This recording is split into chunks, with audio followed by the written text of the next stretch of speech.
All right, Robert, you are good to go. Good morning. I'm Robert Brown, Director of the Bioeconomy Institute and a faculty member at Iowa State University. It is my pleasure to host today's conversations about carbon with Dr. Bernardo del Campo, President of Advanced Renewable Technology International, better known as ARTi, a company developing pyrolysis technology and producing biochar for a variety of applications. Dr. Del Campo received his PhD from Iowa State University in mechanical engineering in 2015.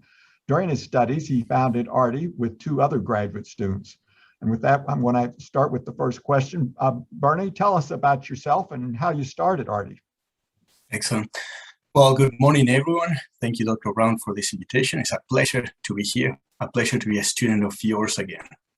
So we started ARTi 9 years ago.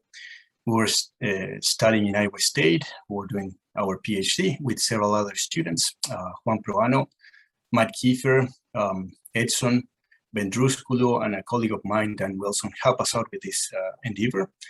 And we're doing amazing things in the lab, so we decided that this was the time to go commercial. And well, from there, we founded ARTi. And from then on, we started doing biochar technologies related projects, all of them, from reactors to R&D to developing products out of carbon, out of our pyrolysis system.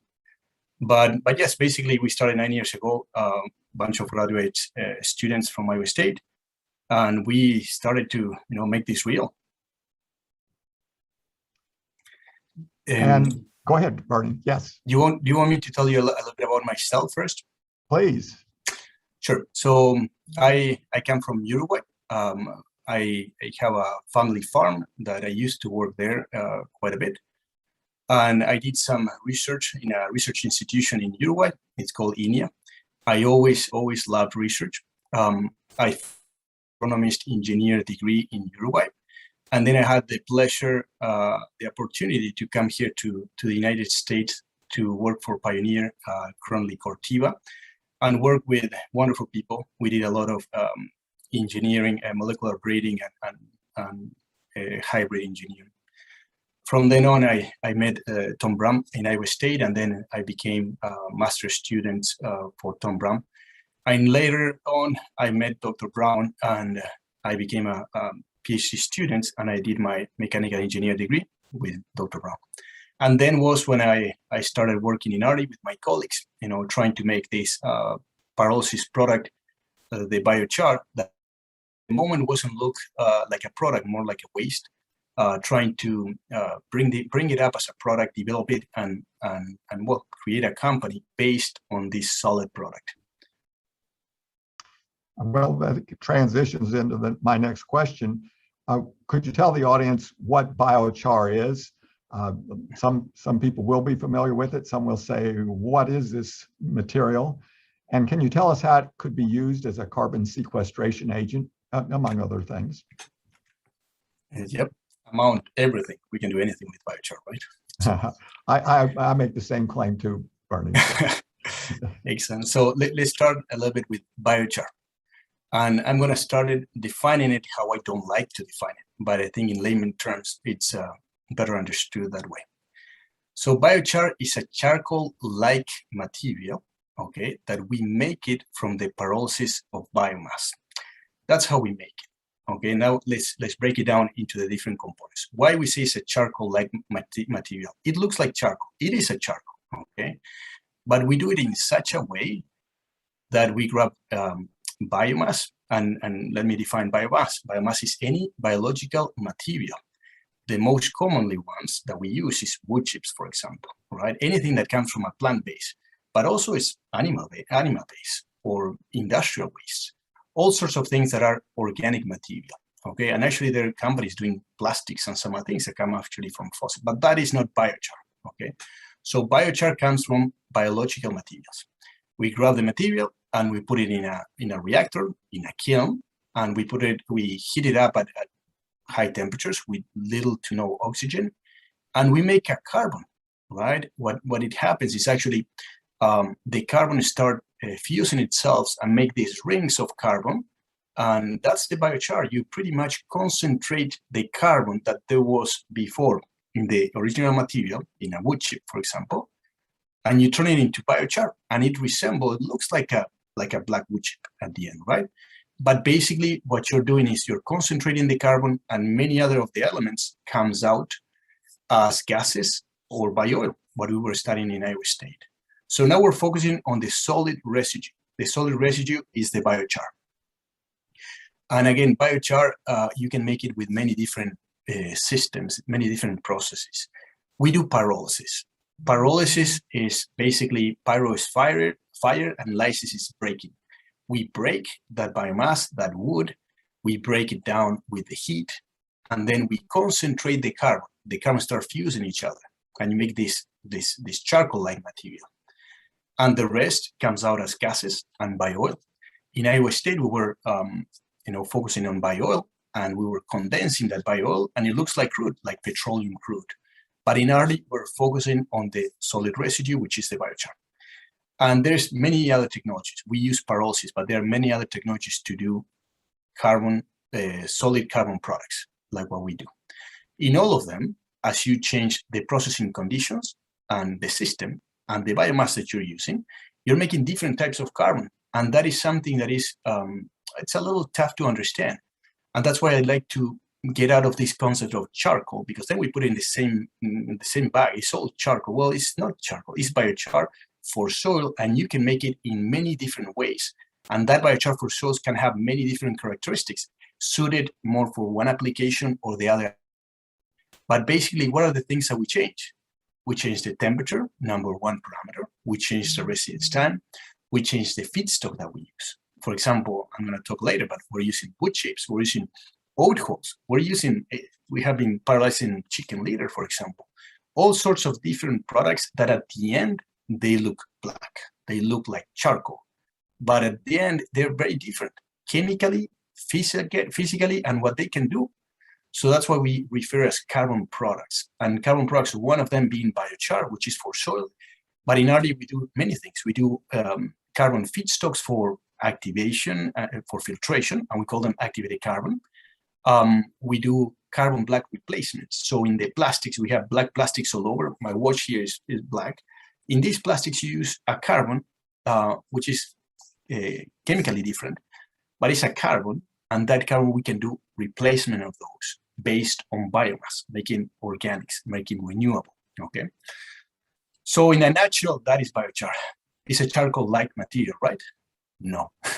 Well, it's a charcoal-like material for soil, but it's actually very different depending on how you do it, okay? That is biochar. So Bernie, there's a lot of talk about carbon sequestration. Governor Reynolds has established a carbon sequestration task force. And can you tell us briefly what carbon sequestration is and how biochar, that concept? Absolutely. So I would say that one of the things that kind of fascinated me from when I was studying in Iowa State, and why I decided to move on. First of all, I went to Iowa State to do biofuels, and biofuels is certainly a wonderful thing to develop as a society. But on the other hand, I saw something that it was kind of difficult to convey. And when you do biochar and you put it in soils, you start making your soils black. You increase your organic carbon, you increase your organic matter in the soil for hundreds of years. So that's what kind of fascinated me on the thermochemical processing that we're doing in Iowa State, pyrolysis, okay?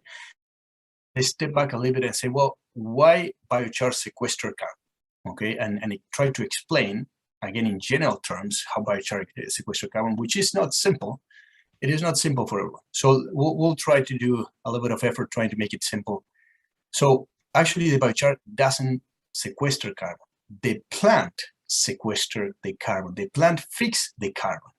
And the biochar locks it in a structure that it cannot be broken down easily. So it stays in the soil for hundreds of years. So if we want to explain it as, the plant will grow. As it grows, it's absorbing the CO2 from the air, right?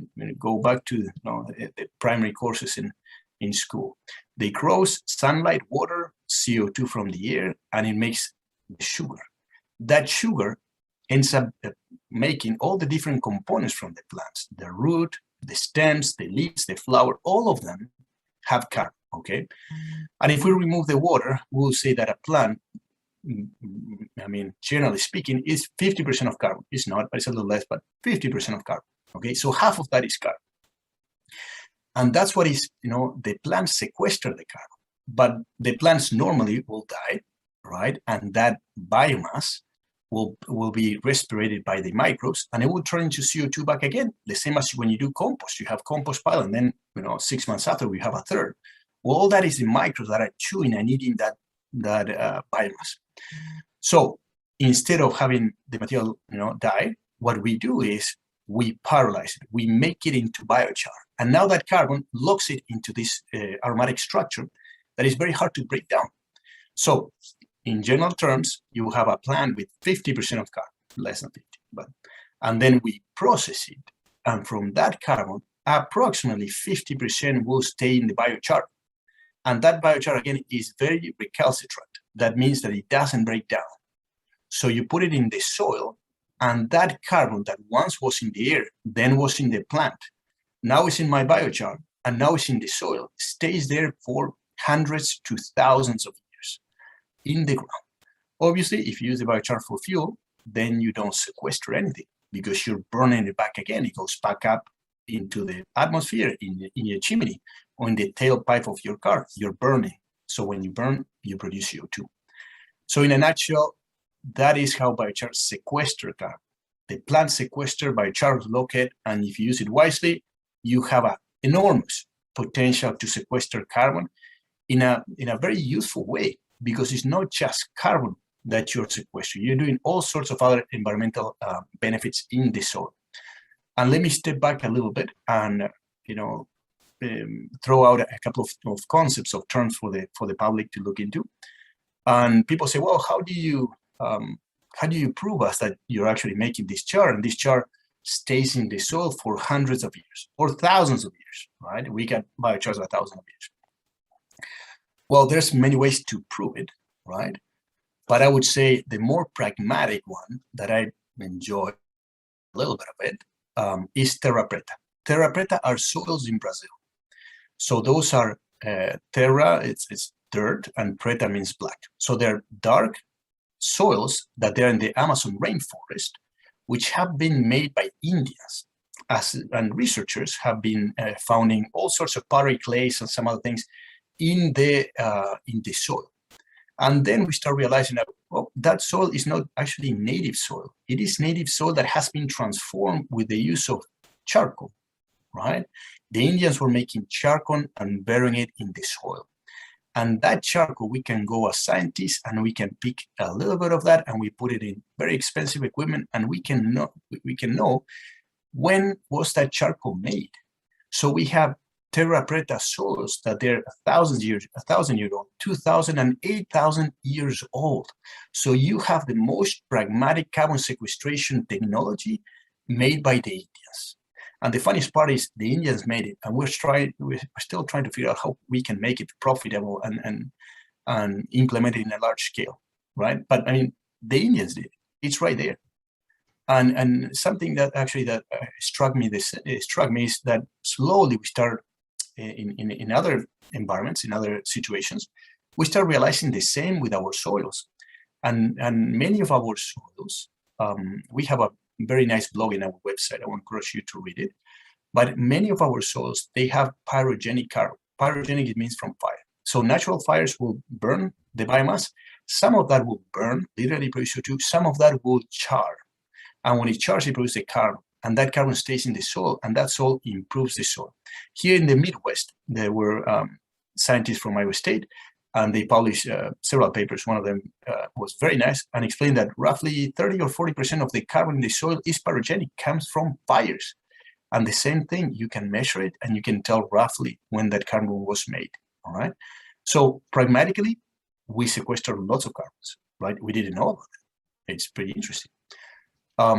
Was it that clear, Dr. Brown, or should I emphasize? No, I think that's the analogy with these terra preta soils is really important, and this can happen in other soils as well. So I appreciate that explanation. And I want to offer the audience to start putting some questions in the chat, and I'll refer to that. Some of them are coming in. But I've got one one question that I would like to ask you, Bernie, to elaborate on. I'm familiar that you're developing a program to encourage sequestration of carbon dioxide via biochar. Could you take a few minutes to describe that program to us? Yes, absolutely. So it is kind of funny, actually, but the sequestration part of biochar before was an emblematic, characteristic of the biochar. So I would say 5 years ago, we'll talk to all these people and say, well, this is carbon sequestration. The greatest of carbon sequestration is here on the biochar. And, no one, it was more like a marketing tool than anything else. But now I have calls from colleagues of mine. They're asking me if the biochar sequester carbon, and if actually they can buy a machine to sequester carbon, which has fundamentally changed our approach to this technology. So what we are launching today is iTrap CO2, okay? And we have we're doing two things on the carbon sequestration, right? We're sequestering carbon as we produce biochar every day, okay? But we're doing two programs. The most important that we're launching today is iTrap CO2. And I encourage you to go to the website, ARTi.com website, or iTrapCO2.com website. And then you can find a lot more about us and what we're trying to do. But basically, what we're going to be doing is we're going to be producing biochar, and you're going to go into the website. You're going to buy carbon, CO2. You're going to buy it. And then that biochar that we create to comply with that CO2 sequestration that you're paying, we're going to be donated to different institutions that are signing into our website so they can be donors, right? So we can put this biochar into nonprofits, into all these places that they would love to have it. So we are starting this program, iTrap CO2, and all this was initially started the idea from Mass Foundation, where they released a competition for $100 million for showing what is the best technology for sequestering carbon dioxide. And we said, well, not 100, but a couple of those would be nice to have. So we decided, you know what, we sign in and we're going to move forward and we're going to present this to the Mass Foundation. So that's what we did. And just recently we said, well, let's start truly, offering this to the public. So the public can go and say, I want to sequester a ton of CO2. And you buy it, and we donate this to any foundations that they want to do. So that's how we started iTrap. And on this side, we also started more the industrial scale of carbon sequestration. You probably heard that Microsoft is paying for carbon sequestration credits, and Spotify, and many others of those. They started, and actually, they're not just looking for carbon sequestration, but they're looking for biochar sequestration, because it's different to others. Is carbon? It could be carbon. It is carbon negative in many situations. Technology, right? So we sign into Pyro. It's a platform in Europe that they actually, companies and people go and buy carbon credits, and then those platforms we deliver. We produce the biochar from the CO2 that has been purchased. And for that, we have two feedstocks that we're assigning for that platform. So wood chips and oat hulls, we're currently pyrolyzing that. And that is going to be certified soon. And soon we're going to be making credits for the general clients, for companies to buy. But you as an individual, you can certainly, promote this and go into our website and buy, 50 pounds of CO2 or a ton of CO2 or 10 tons of CO2. And you can say, well, I'm going to offset my trip that I need to go, somewhere. I'm going to have fun somewhere else. And I'm going to sequester in the biochar 100 pounds of CO2. And now you can do it. Was it clear, Dr. Ron, or should I emphasize? Thank you. And again, I encourage the audience to go, if you'll Google ARTi, first thing up is ARTi TV. Go to the next entry, which is going to be Advanced Renewable Technology International, which is Bernie's company, for more details. We've got some questions coming in. I'm actually going to start with one that is a comment, because I'd like Bernie to respond to it. The comment is, many indigenous peoples practice what was looked down on as slash and burn agriculture, including the indigenous people of the U.S. plains. By rotating fields and providing biochar through the burned materials, the land stayed fertile for millennia. We can learn from indigenous technologies supported by advanced science, not just depending on expensive and questionable technologies. So the question to me that comes to my mind is biochar also an expensive and questionable technology as described here for others? Fantastic. So let me start with the basics. So we don't like slash and char. Slash and burn. We don't like slash and burn. So in an agricultural practice, it's very common is burn everything. And I've seen burns, prairies, forest, and stuff like that. So when you truly burn, you produce CO2 and you produce in ashes. There's no carbon remaining, very little, no organic carbon remaining. So what we like to say is, yes, you can produce some of the carbon with, like what I was referring before, the natural fires and everything, but there's a much better way, more environmental and more efficient way of doing it. And actually, it's not that expensive. It is not that expensive from the benefits of biochar that there are many in the soil because you improve the soil tremendously besides the carbon. If you start putting everything into a scale, you will see that it's not expensive at all. And we are trying to improve our systems and making more scalable and bigger. So actually you can produce biochar more inexpensively. But from all the carbon sequestration technologies, I would think that we are one of the cheapest one by far, and not just cheapest one because we can produce CO2 cheaply, but more so because by doing so, we're also improving the soil and many other things in the soil as well. And like what I was telling before, you can use it for filtration first, and then you can use it in the soil. It's just a wonderful platform that you can use. That you can use for many several uses. Well, the next question sounds like one I would have asked, but it's not for me, Bernie, it's somebody else.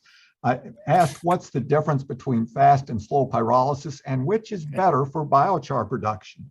Excellent. All right, we're starting like the discussion that we have in your lab.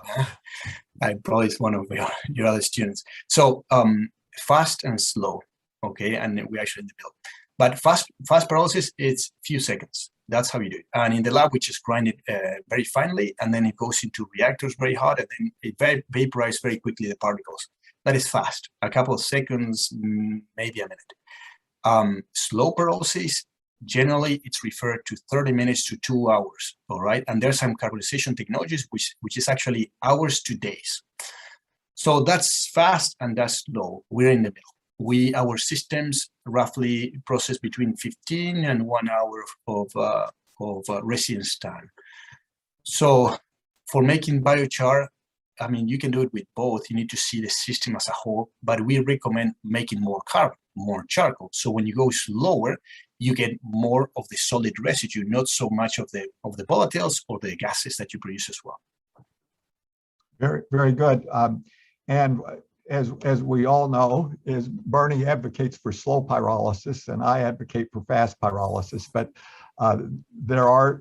Bernie has made a really good point. Is the slow pyrolysis is probably a much lower capital cost technology to put in place, but it depends on what the value of that biochar is. Do you have any idea what the public might be willing to pay for biochar? And I say the public, I mean entities that want to be able to get credits for sequestering carbon. Excellent. So in Puro, in the platform that I was referring from Europe, we're selling the carbon credits from $150 a ton of CO2. Now we're selling. Okay. Now we're selling. So, and this is a tricky concept, but every ton of biochar can sequester up to roughly 3 tons of CO2. Why is that? Because the biochar is so dense in carbon that when you burn it, you start adding, and now that molecule is 3 times, heavier. So a ton of biochar can sequester, depends how you make it, up to roughly 3 tons of CO2. So you see how effective we can do it. We can produce a lot of CO2, sequester a lot of CO2 in our biochars very easily and put it in the soil. And that's an important point to make. Often the sequestration is measured in tons of CO2, equivalent because that's what the typical fossil fuel plant is going to emit.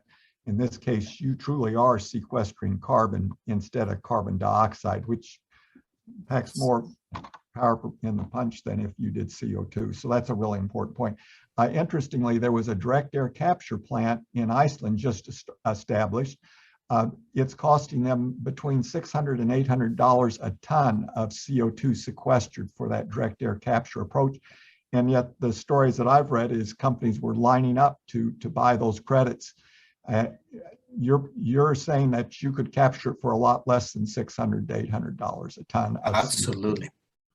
For half of that, we can make big systems for sequestering carbon. And now, like I was telling you, a quarter of that we are doing it right now.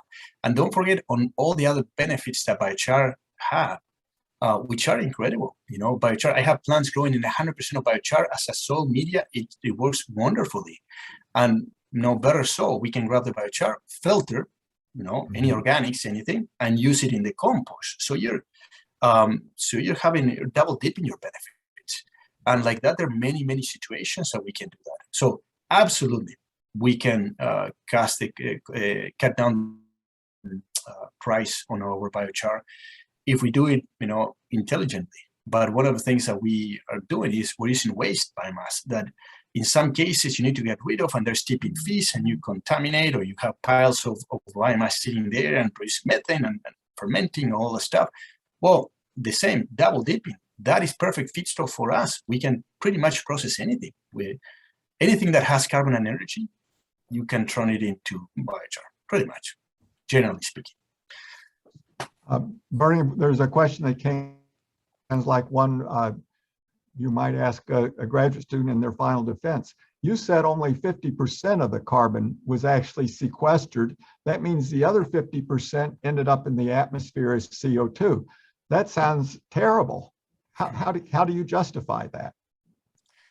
So no, it's not terrible. I would say it's normal and it's natural. It's nature.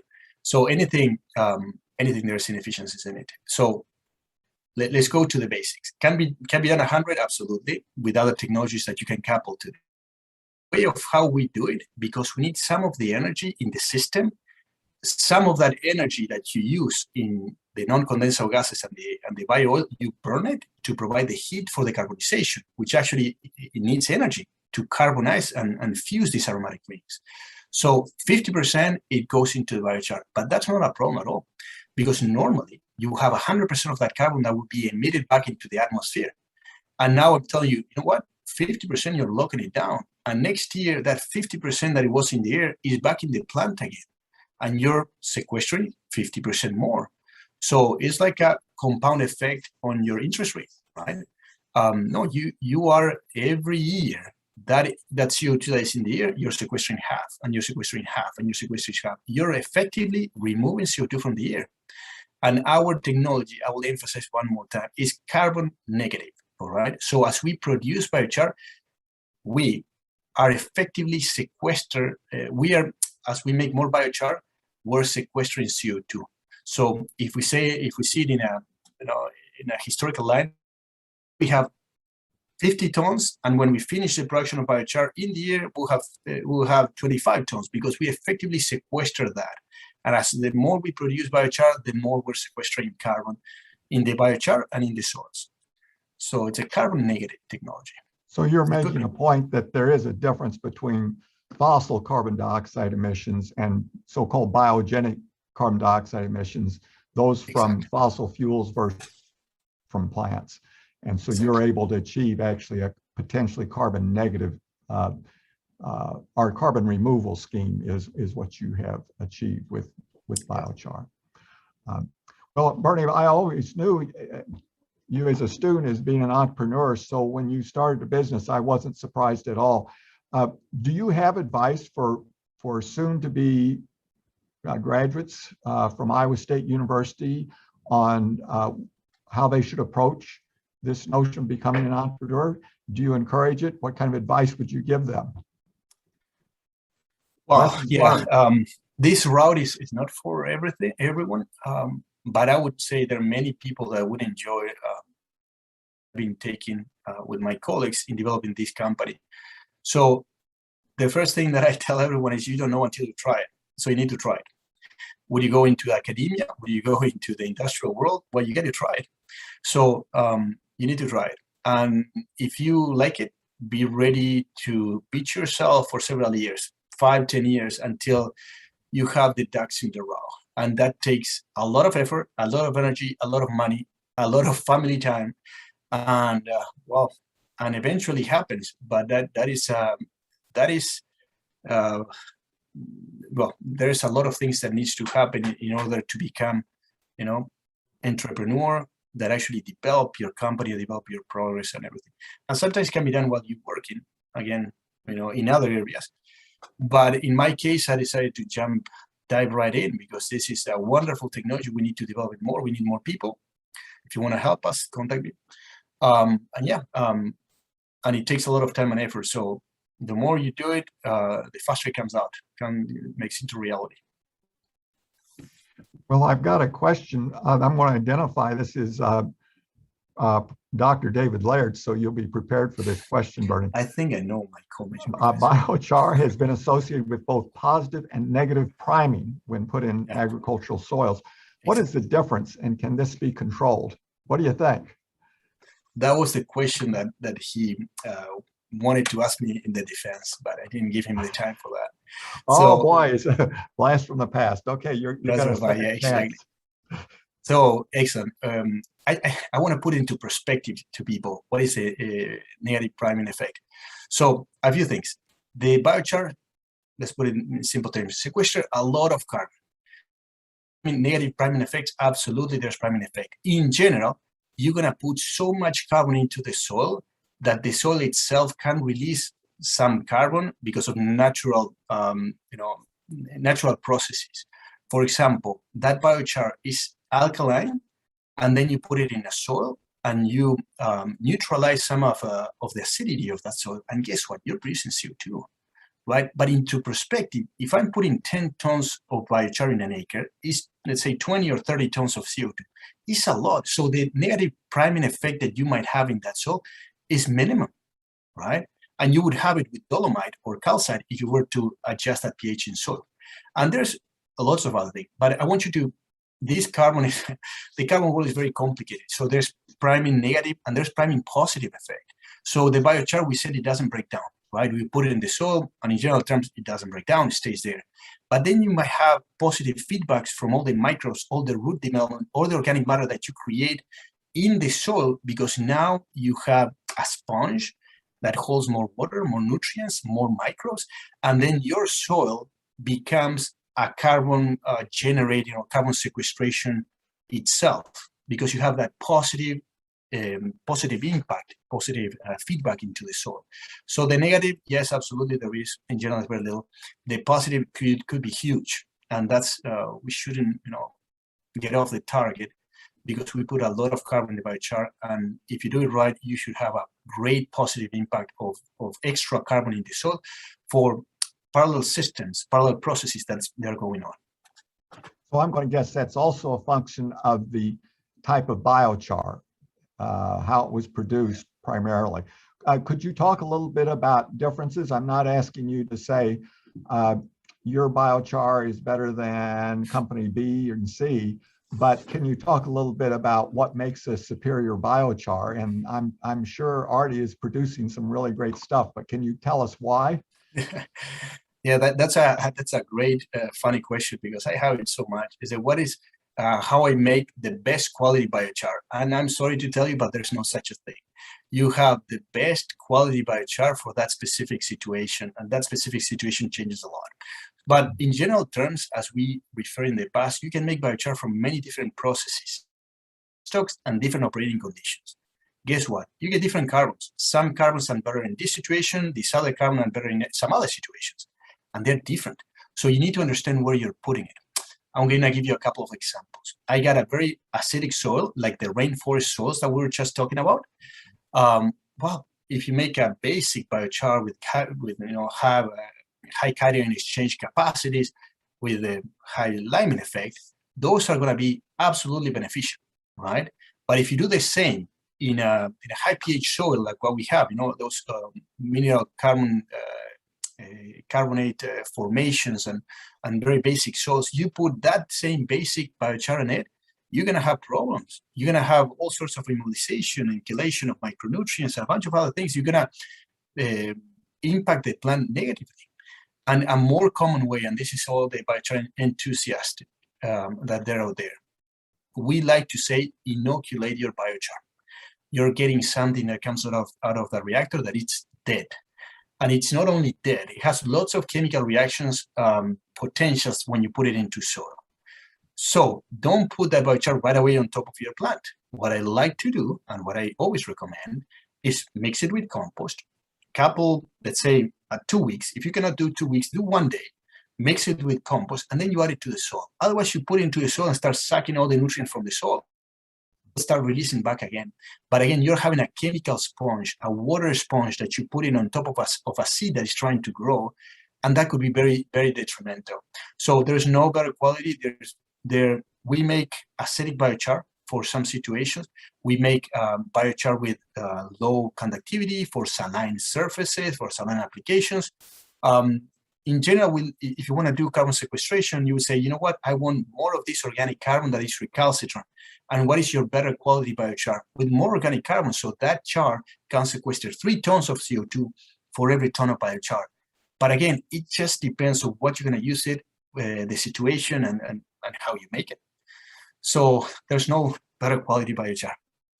We can call me and we can discuss that. So if you're advocating for doing a composting with the biochar, that may be related to one of the questions about having heard that often you should consider mixing manure and biochar. Is this the same kind of effect that you're talking about when you do the composting, when you're mixing it with manure? Yep, absolutely. A couple of things is, we like to say inoculation of the biochar, because you inoculate it with nutrients and microbes. The biochar part, the biological part of biochar that we don't know, in my opinion, is enormous, and is one of the best things in the soil. Besides the chemical and the physical improvements in the soil, which they are also enormous. But the biological part, I think we're way behind in science. We need a lot more. So what I'm trying to say is, first of all, you inoculate it. You put nutrients, microbes, and water, because you need to start all these chemical reactions in the soil. So you need to do that in some way.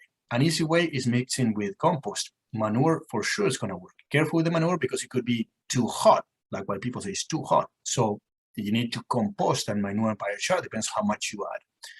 And we also add chemical fertilizer for some clients to the biochar, at least so we don't have immobilization of nutrients. And also we do organic fertilizer or organic amendments into the biochar, and we sell that. So again, it depends what situations you're going to be using it and what you want to do from that biochar.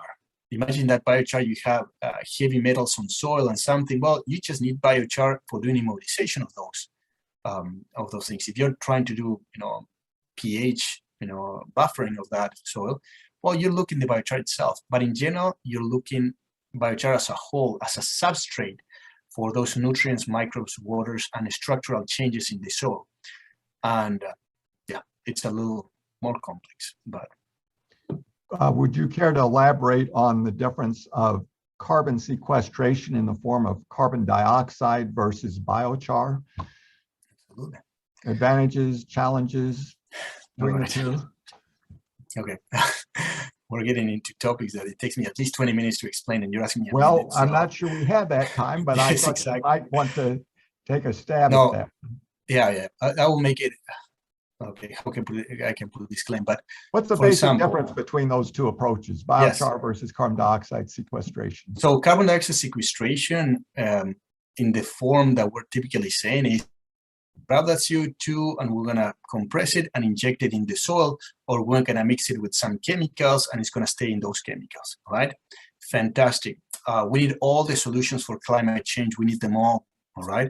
We say that ours is much better. Why? Because in our cases, the original biomass that is there, that we concentrate that carbon into the biochar, and it's not CO2, it's carbon structures, aromatic carbon structures. And then that has many, many more benefits than the carbon storage itself. So it's way different. But all the other carbon technologies that are out there, it's great. You grab a gas, concentrate it, pump it, inject it here and there. And there are many other disadvantages as well. In ours, there are disadvantages, but there are many, many more advantages in what we are doing. In other words, CO2, you actually are entombing it and getting no economic value out of it other than you removed it from the atmosphere, versus biochar, you're saying you get ecosystem services in addition to carbon sequestration, and that seems like a win-win in that case. Exactly. Okay. Do you have anything else you would like to tell the audience in general? Yeah, absolutely. First of all, we see CO2 and the problem with CO2 and climate change like something that the government or the climate or the institution and the petroleum companies, and I would say, yes, it's a problem of all, but you can do. That's what we call our program iTrap-CO2, because you can go and buy 50 pounds of CO2 and we'll donate that biochar to any institutions that you would want. And you contact that and say, you know what, I want to donate it to Iowa State, to the Bioeconomy Institute, emailing us, we produce a biochar and we give it to you guys. So first of all, it's a problem of everyone, but we can all do something. That's the number one question. The other thing is biochar for carbon sequestration is coming, and it's coming hard. So I would say support it, understand more, and and read a little bit. But we all need to do our part, and yeah, we're starting now. So the other thing is we also made a presentation with more information for the general public that we're gonna put in ARTi.com, ARTi.com, and also iTrap-CO2, and CO2 is CO and 2.com. That we're gonna put there, so there's more information. So if you have questions, you go to that presentation and hopefully they are answered. Otherwise, you contact us. But yes, we have more information on our website, the same. And if you have any question, concerns, or projects or something, contact us. Well, I do have one late question coming in. Do you have any insights on the possibility of plant disease management using biochar? Absolutely. So definitely, in general, if you have a healthier soil, you have healthier plants. Pest and disease happen with an unbalanced ecosystem in some way. So if you can improve the health of that soil, you absolutely have less problems on your plant. So that is the basic. Then on a specific situations, we need to see, because maybe, you always, it's biology, and biology is complicated. But in general terms, that's what you should get. Very good. And I think we're reaching the end of our discussion. Thank you, Bernie. We really appreciate getting to talk to you again and seeing how your company is thriving to its growth as there is more and more interest in carbon removal and carbon sequestration. I would like to invite everyone back on November 2nd for our conversations about carbon. Our guest for that conversation is Dr. Tom Richard, who's a professor at Pennsylvania State University. Thank you again for everyone's participation and Bernie's participation. Thank you, Dr. Brown, for the invitation.